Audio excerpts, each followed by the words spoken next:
জুবিন গাৰ্গক যোৰহাটলৈ অনাক লৈ অসম সাহিত্য সভাৰ মাননীয় সভাপতি ডক্টৰ বসন্ত কুমাৰ গোস্বামীৰ সংবাদমেল।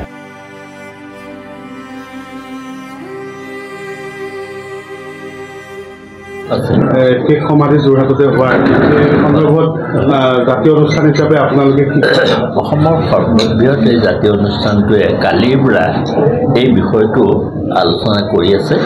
অৰ্থাৎ মই বিভিন্ন অনুষ্ঠান প্ৰতিষ্ঠান সংগঠনৰ লগত ইতিমধ্যে আলোচনা কৰি আছোঁ আৰু আলোচনাৰ অন্তত দেখা গ'ল যে প্ৰত্যেকটো অনুষ্ঠানেই যোৰহাটতে অন্ত্যেষ্টিক্ৰিয়া হোৱাটো বাঞ্ছা কৰে আৰু সেয়ে আজি আমি সংবাদমেল এখন পাতি এই কথাটো অৱগত কৰিছোঁ আৰু ইতিমধ্যে মুখ্যমন্ত্ৰীলৈ এখন চিঠি দিয়া হৈছে যোৰহাটৰ ৰাইজৰ আৱেগ অনুভূতিৰ কথা কৈ তাৰ প্ৰতিলিপি মাননীয় শিক্ষামন্ত্ৰী আৰু সাংস্কৃতিক পৰিক্ৰমা মন্ত্ৰীলৈ পঠোৱা হৈছে আৰু মই আশা কৰোঁ যে আৰু ইতিমধ্যে আমাৰ স্থানীয় বিধায়ক হিতেন্দ্ৰ নাথ গোস্বামীও হাতে কামে লাগি গৈছে।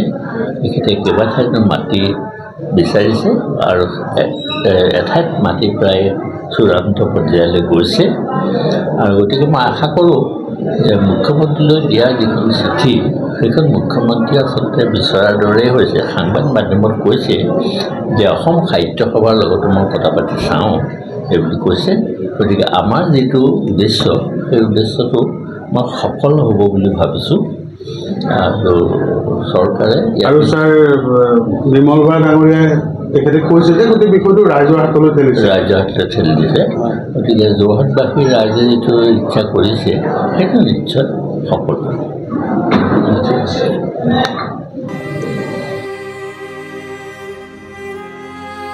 যোৰহাটৰ পৰা বিকিনিয়োগৰ report, প্ৰাতঃ time digital.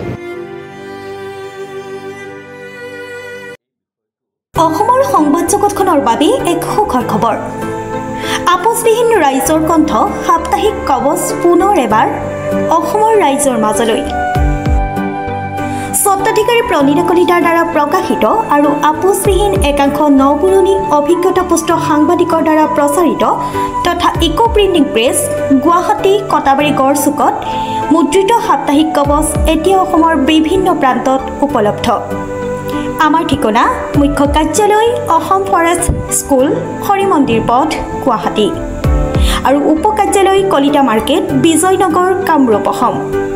Mobile number হৈছে 9435114666 70024728813।